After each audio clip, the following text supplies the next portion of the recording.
इंदौर जिले की एकमात्र सीट सांवेर में उपचुनाव होना है।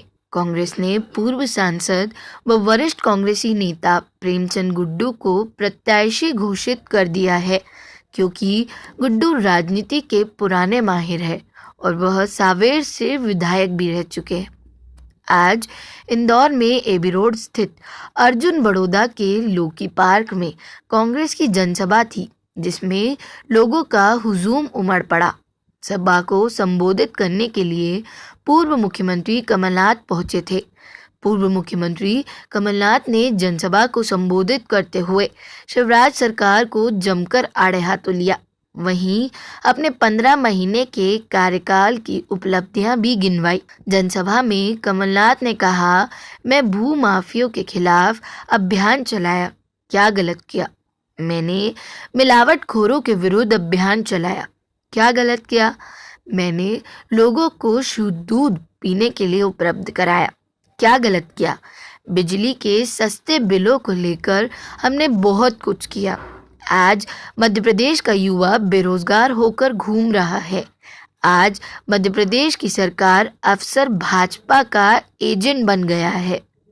सौदेबाजी करके भाजपा ने मेरी चुनी हुई सरकार गिरा दी। समय आने पर हम हिसाब किताब बराबर कर लेंगे। यह सब बात पूर्व मुख्यमंत्री कमलनाथ ने एबी रोड स्थित अर्जुन बड़ौदा गांव में जनसभा को संबोधित करते हुए कही। प्रेमचंद गुड्डू की सभा में पूर्व मंत्री जीतू पटवारी, विधायक विशाल पटेल, विधायक संजय शुक्ला, पूर्व विधायक सत्यनारायण पटेल, पूर्व विधायक अंतर सिंह दरबार, श्याम सोनी ने सभा को संबोधित किया। कार्यक्रम का संचालन इंदौर जिला कांग्रेस अध्यक्ष सदाशिव यादव ने किया।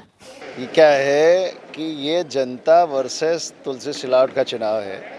ये सत्य और असत्य का चुनाव है, झूठ और फरेब का चुनाव है, जो कि सत्यता कांग्रेस पार्टी आदरणीय कमलनाथ जी के विश्वास पर जो जनता का रुझान है, उसका परिणाम है कि अभी सांवेर में 2 कार्यक्रम हुए। एक तो हमने कार्यालय का ओपनिंग रखा था, लेकिन हमारे प्रणब मुखर्जी वरिष्ठ नेता का देहावसान होने के कारण हमने उसको कैंसिल किया। उसमें जो भीड़ आई वो हमने बुलाई नहीं थी। हमने कहीं हमारे कार्यकर्ता को मना किया कि श्रद्धांजलि सभा में हम बिना ढोल धमाके के और बहुत कम लिमिटेड अपने कार्यक्रम रखा है, सोशल डिस्टेंस का पालन रखेंगे और आपको आना है। लेकिन फिर भी जोश और जुनून के साथ एक आज भी आपको मालूम पड़ा होगा और देखा आपने कि किस तरीके से जनता के में जोश था।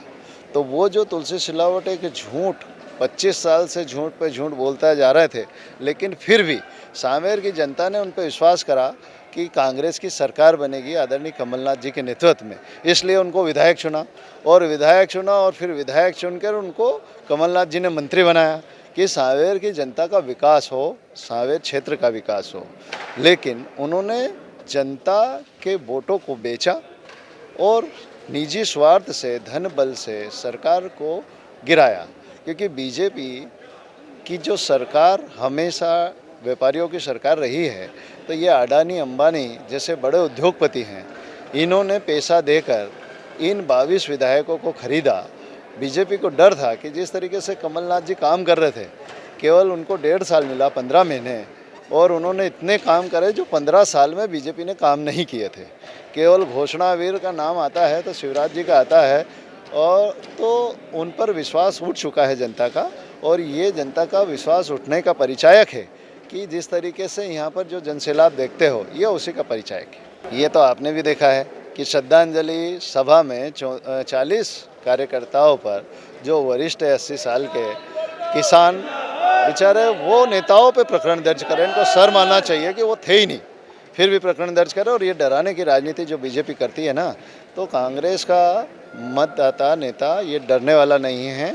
और ये तुलसी सिलावट जी कितना भी प्रयत्न कर ले, लेकिन इनसे ना तो डरेगा, ना इनसे खरीद प्रश्न में अब मतदाता आएगा। देखिए, आधी जीत तो प्रेमचंद गुड्डू जी को प्रत्याशी घोषित होते ही हो गई है, क्योंकि सभी जानते हैं कि तुलसी सिलावट जैसे जो धन बल का उपयोग कर रहे हैं, जो तमाम प्रकार के अपने बल का प्रयोग कर रहे हैं, उनसे निपटने के लिए प्रेमचंद गुड्डू जी हर तरह से सक्षम है। सांवेर की जनता उन्हें भली भांति जानती है, उनका पुराना सांवेर से नाता रहा है और निश्चित ही प्रेमचंद गुड्डू जी की उम्मीदवारी से सांवेर में कांग्रेस की जीत सुनिश्चित हो गई है। अभी सांवेर में कई जगह पे बुनियादी सुविधाएं नहीं है, रोड सड़क नहीं है, तो इनकी प्राथमिकता क्या रहेगी जीतने के बाद?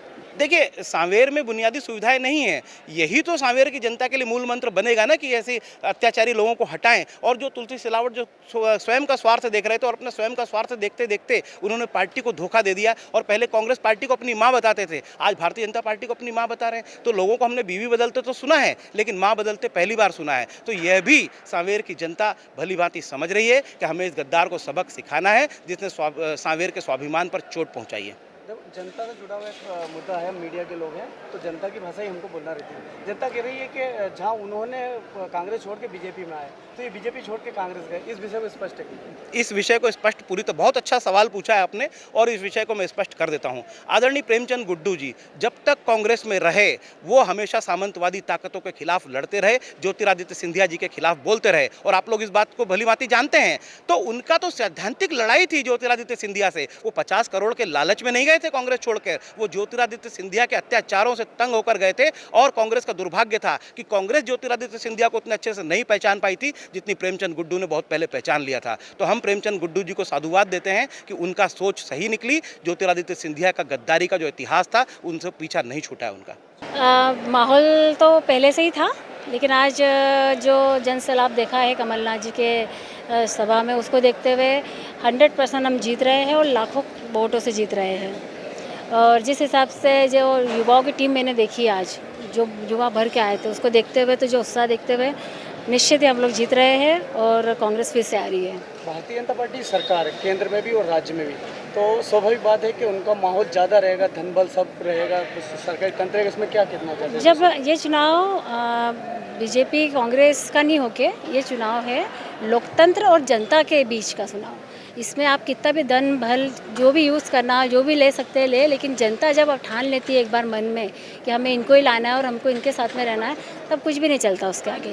तो ये चुनाव जनता वर्सेस सांवेर है। लोगों का कहना है कि तुलसी भैया जहाँ कांग्रेस से बीजेपी में आए, तो लोगों का कहना है कि गुड्डू भैया भी बीजेपी से कांग्रेस में आए, तो उस विषय पे क्या कहना चाहेंगे? नहीं, गुड्डू भैया ने कभी भी किसी के वोट की बेचे नहीं है। तुलसी जी ने जिस हिसाब से 15 महीने की सरकार, जो चुनी हुई सरकार थी, 15 साल बाद आई हुई सरकार, उसको बेच के गुड्डू भैया जब गए थे तो किसी को नुकसान करके नहीं गए थे। उन्होंने अपनी इच्छा और वो गए भी थे तो सिंधिया जी की वजह से गए थे, वो कोई कारण था, वो चले गए हैं, तो हमें कोई दिक्कत नहीं, हम आ गए वापस। और इस तरीके से हमने कभी कांग्रेस का नुकसान नहीं किया। जो नुकसान अभी पिछले 15 महीने में का जो शासनकाल में इन्होंने करा है, वो हमने नुकसान नहीं किया है और इनको जनता जवाब देगी। इस भीड़ से हम ये अंदाज़ा लगाएंगे कि ये भारतीय जनता पार्टी के प्रति आक्रोश जो जनता में देखा जा रहा है, ये उसके प्रमाण है। और दूसरा रहा सवाल कांग्रेस के प्रति और सम्माननीय कमलनाथ जी के प्रति यहाँ की जनता ने जो विश्वास जताया है, वो प्रमाण जनता के उपस्थिति दर्ज करवाने के लिए मैं मानता हूँ कि इससे अच्छा और कोई उदाहरण नहीं होगा। अभी पिछले कार्यकाल में राजेश सोनकर जी यहाँ से विधायक थे और अभी कुछ दिन मतलब 1.5 से 2 साल में तुलसी भैया, फिर भी बहुत सारे गाँव में अभी सड़कें नहीं हैं। तो गुड्डू भैया से आपको किस प्रकार की उम्मीद है? गुड्डू भैया से ये उम्मीद है कि गुड्डू भैया जो कहते हैं वो करते हैं। गुड्डू भैया जो कहते हैं वो बेवकूफ़ बनाते हैं। वो बच्चों का खेल अब खत्म हो चुका है और उनको यहाँ की जनता 35 साल से पहचान चुकी है और जो कुछ रही सही खबर थी वो उनने पूरी कर दी है भाजपा में जाके।